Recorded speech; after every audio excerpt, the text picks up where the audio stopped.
Hey there, StarCraft fans! It's Falcon Paladin coming at ya with yet another edition of StarCraft Brood War Remastered! Today it's going to be a match between InControl and Morrow. Here on Heartbreak Ridge, left side of the map, it is the teal Zerg player InControl. And on the right side of the map, it is the yellow Terran player Morrow. Morrow is a Swedish Terran player who really didn't come to prominence until 2009. He basically placed second, well, did place second at the 2009 PokerStrategy.com TSL ladder. Lost to Idra, which is no small shame.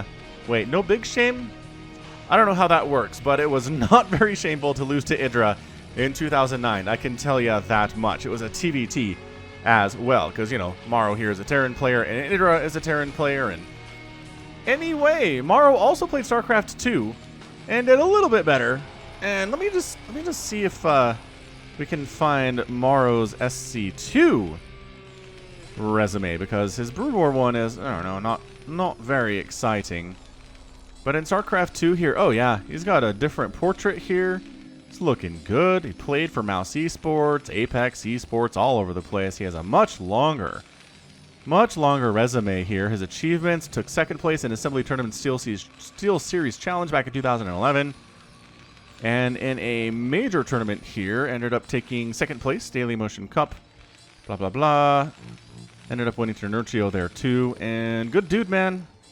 Great player. So like him a lot. He's one of those players that bridged the gap between StarCraft 1 and StarCraft 2, which I really appreciate. Love anyone who did that, to be honest, because I love both games. InControl going for the 12 hatch. Ka-chow! Into probably something like a 12 pool here, and then getting gas in there somewhere along. Depends on how aggressive he wants to be. And how defensive he feels like he needs to be here, too. Now, trying to get in with the drone, but no, says the SCV. I'll win this fight. I'll win this fight every day and twice on Tuesdays. But thanks for stopping by anyway, you jerk. Nothing too aggressive here either out of Morrow. He's not going command center first. He's not getting very quick gas here. Looks like a regular old one-racks expand. He's going to toss down the expansion here. After the barracks, he's going to throw a bunker up just in case he needs it. But honestly, at this stage where the pool is just now getting started, I don't know if that bunker is even entirely necessary. We'll see. We'll see what he does anyway. But there's the expansion after the barracks. Ka-chink. About a 15 expand there. And Marine production will begin with Morrow as soon as he feels like it. Which, honestly, at this point, he is going to spend resources on a supply depot instead. Because he doesn't need Marines. Again, the pool is not close to being done. So once the pool is done, then Lings have to be made. Then they have to run across this entire map, which is a pretty big map. Also, Heartbreak Ridge is well known for being crazy. A lot of shenanigans. These little back doors where you can mine through, can't kill this temple, but it actually opens a door to allow you to come around this backside and actually high ground harass on this mineral patch, which is kind of nuts, and then come down the ramp and actually get in the back door too. So I don't, why does it take so long? I don't know the mechanics behind this, to be honest. I mean, you have to mine through it and probably just take some time.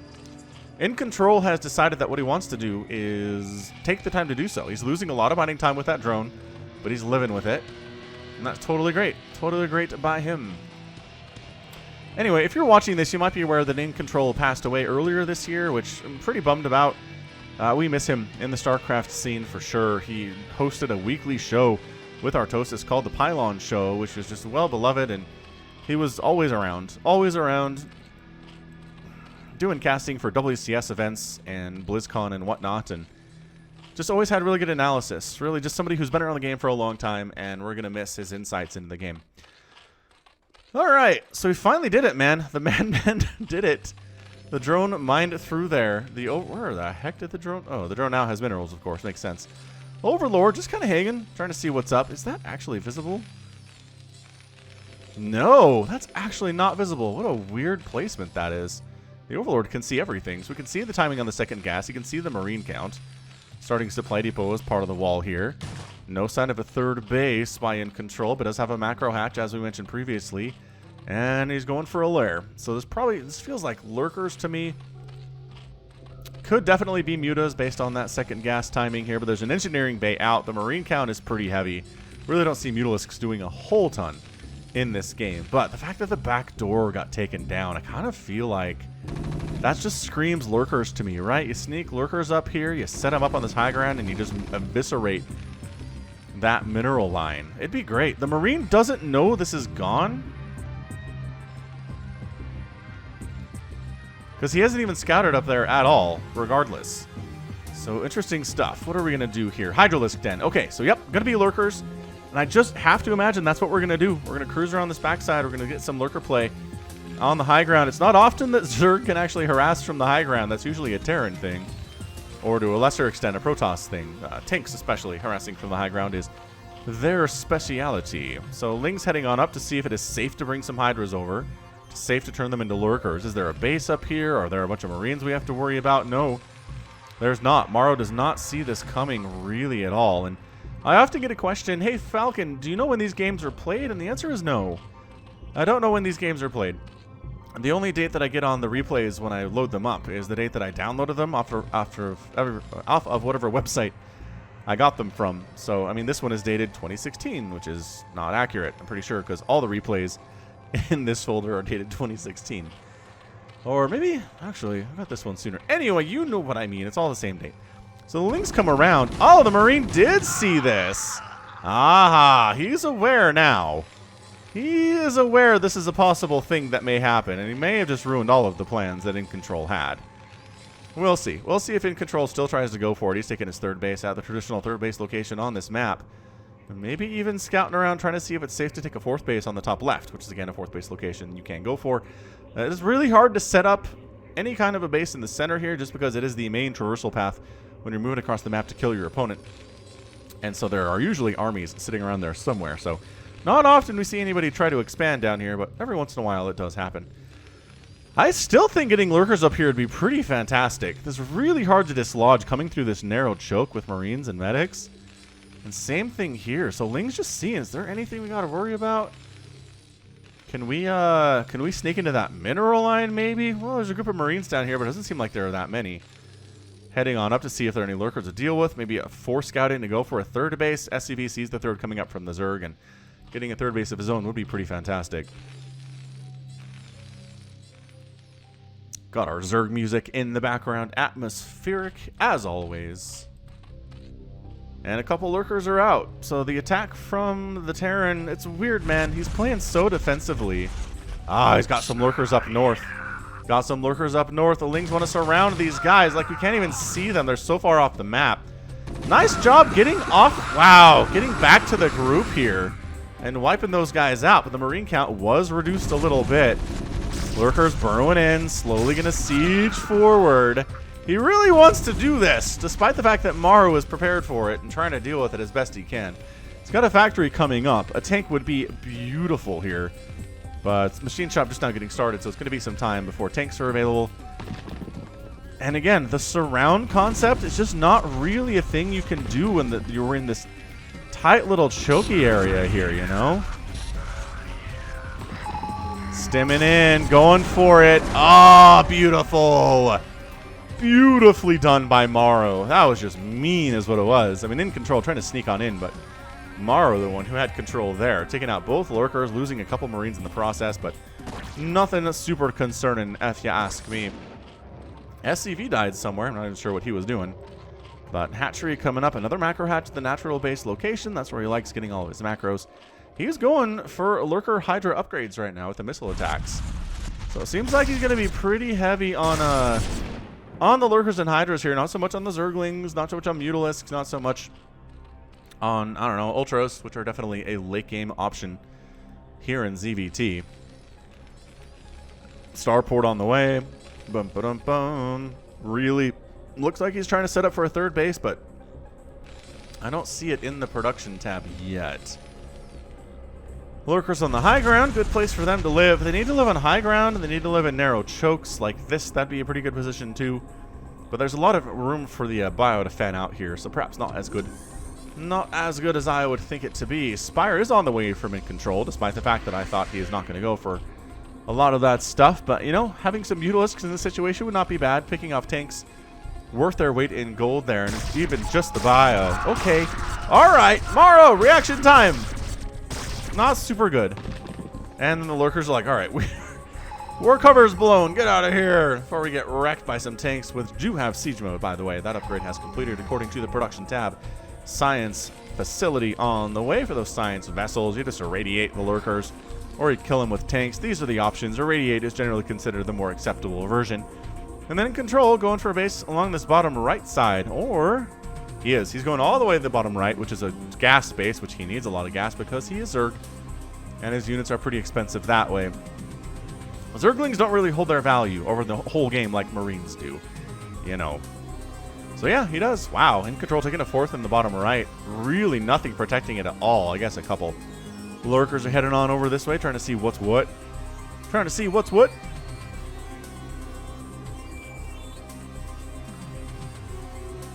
And Morrow taking a 3rd in the top left. Interesting location for your 3rd base. I don't know why he wouldn't just take this.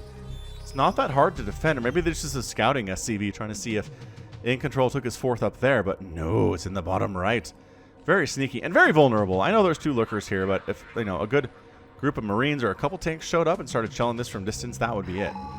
But at this stage, 125 to 101 total supply. Morrow is definitely up in that overall supply. He is down in worker count just a little bit. Oh, yes, the Scourge for the science vessels.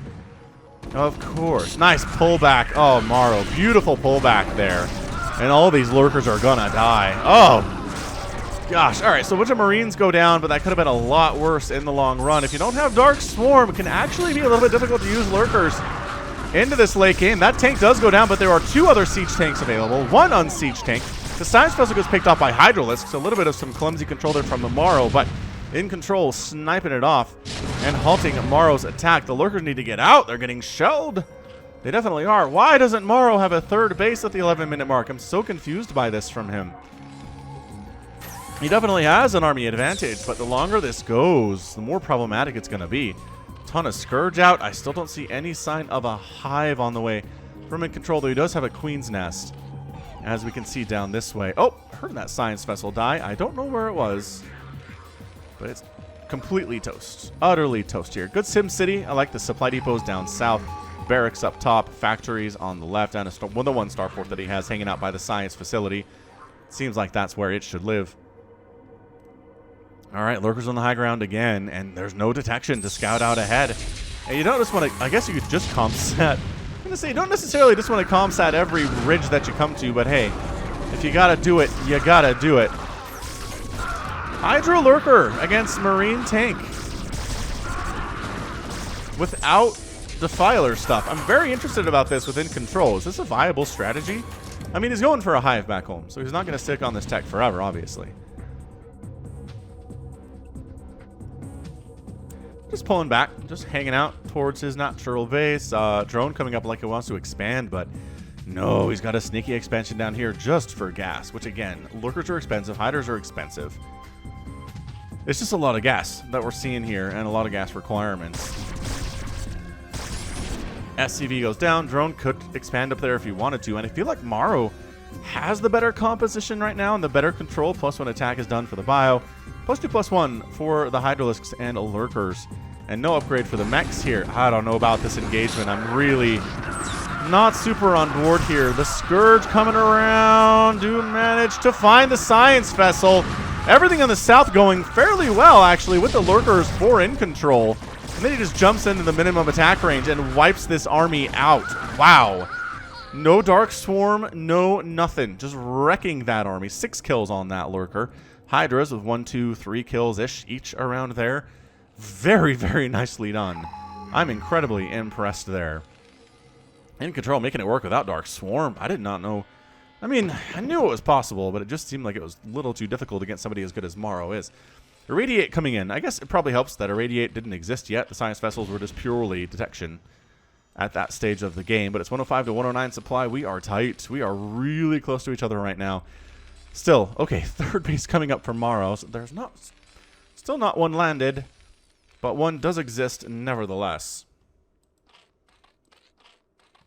Our next track. Yeah, there it is. Will be the little rattly Zerg track, which again, atmospheric, not super exciting, but it is what it is. That's a 5th hatch, man. InControl is 5 basing it, while Morrow is 3 basing it. InControl's macro has been good. He's been taking risks on these expansions, and Morrow's scouting and his ability to shut it down has been really lackluster today.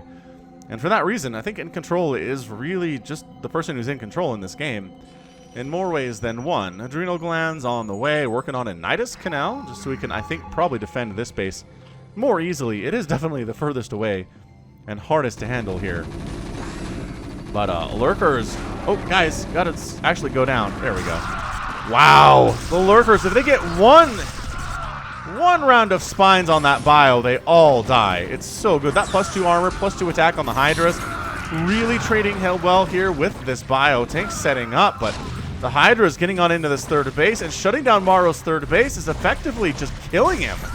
At this stage of the game, the command center is getting sniped down by these +2 Hydralisks. I don't know if there's any saving it here. There's really not. That's too many Hydras. The upgrades are too good. And this army, honestly, I mean, they shouldn't die, but, oh, trying to take down the Science Vessel, trying to take down a tank here. Does get a tank. And gonna get another tank, too. Wow, another tank down. But 2 tanks remain, 4 total there, and the lurkers have to get out. They are running as fast as their little lurker legs can take them. They're gonna burrow in the choke. The Marines coming through. There you go. Whoa, it was better for a second. Your detection wore off. The Science Vessel is here. But oh my gosh, 5 kills and 15 kills on these lurkers. They are going to die, but paying for themselves effectively really well there. Not sure if these Hydras are a bad rally, or I'm going to assume they're a bad rally on that one. But we definitely have Defiler tech. We've got Consume. We're working on Plague here too. Consuming the heck out of these Zerglings. I am pretty sure that Morrow doesn't know this exists. I'm gonna... I mean, it doesn't tell you what buildings he's aware of, but... Actually, hold on. It tells us what he's scouted, though, right? No, that doesn't help either. Lame. I just want to know what he has scouted, what he's scanned. I'm not sure that he has scanned this or not. I don't feel like he has. Anyway, Ultralisk Cavern on the way from InControl, because why not at this stage? Boop, boop, boop, boop. By the way, join me on twitch.tv/Falcon Paladin every Sunday. I am casting the StarCraft Carbot campaign for StarCraft 1 and StarCraft 2. That's been a ton of fun. It's been a lot of fun there, but check me out, twitch.tv/Falcon Paladin. Give me a follow. Follow me on Twitter to know when I'm going live out there if you want, twitter.com/Falcon Paladin. And we'll see you on the Twitch.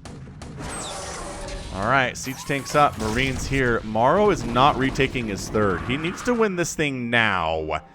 I am not convinced he can do it. That's a lot of tanks though, but the Defilers are here now, and we've changed the mechanics and changed up what we're looking at in this match. Hydras, man, they could just probably get up here and just wipe this out.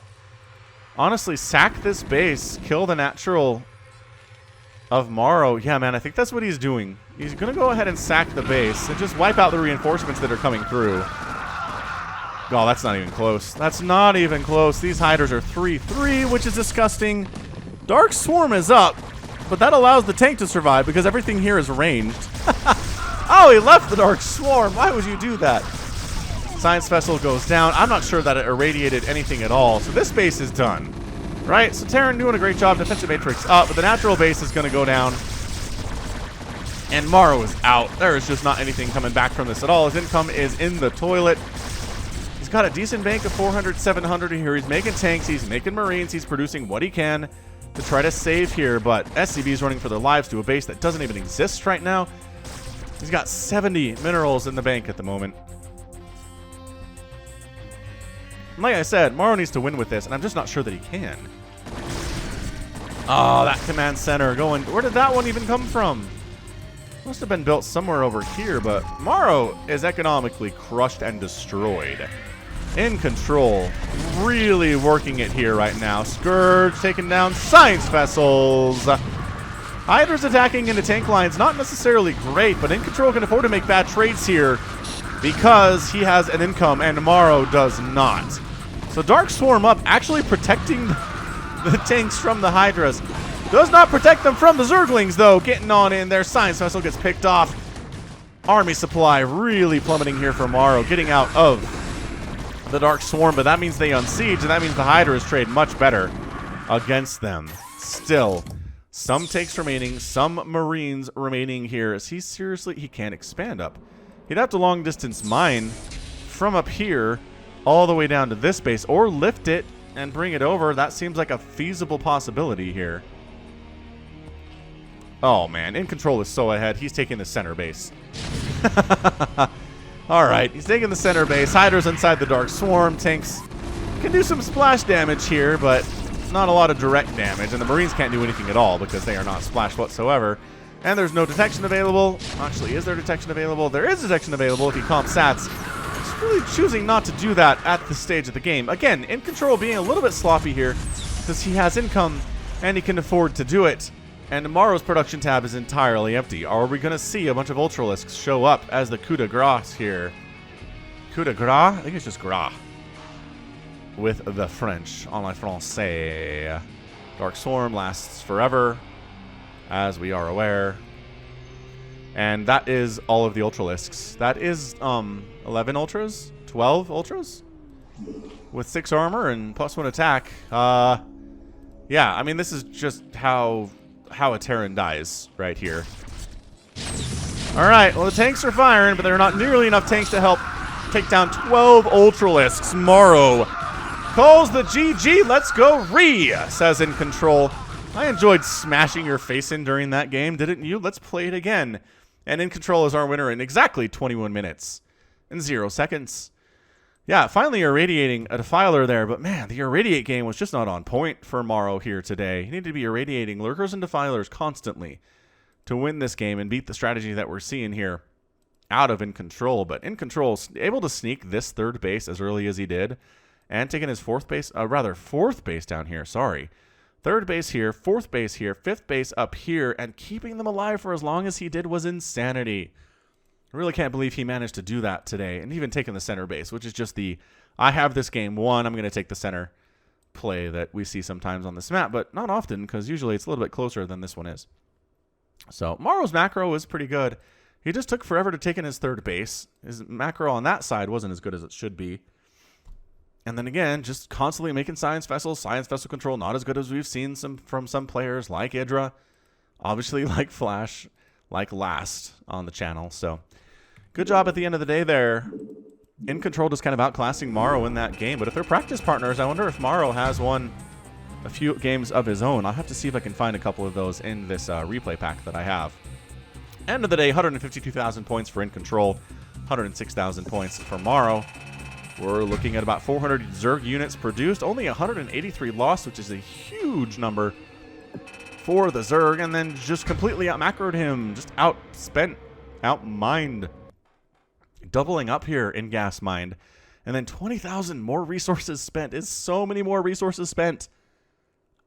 Man, if you can do that against your opponent in any random game, you're gonna have a good time. Whoa!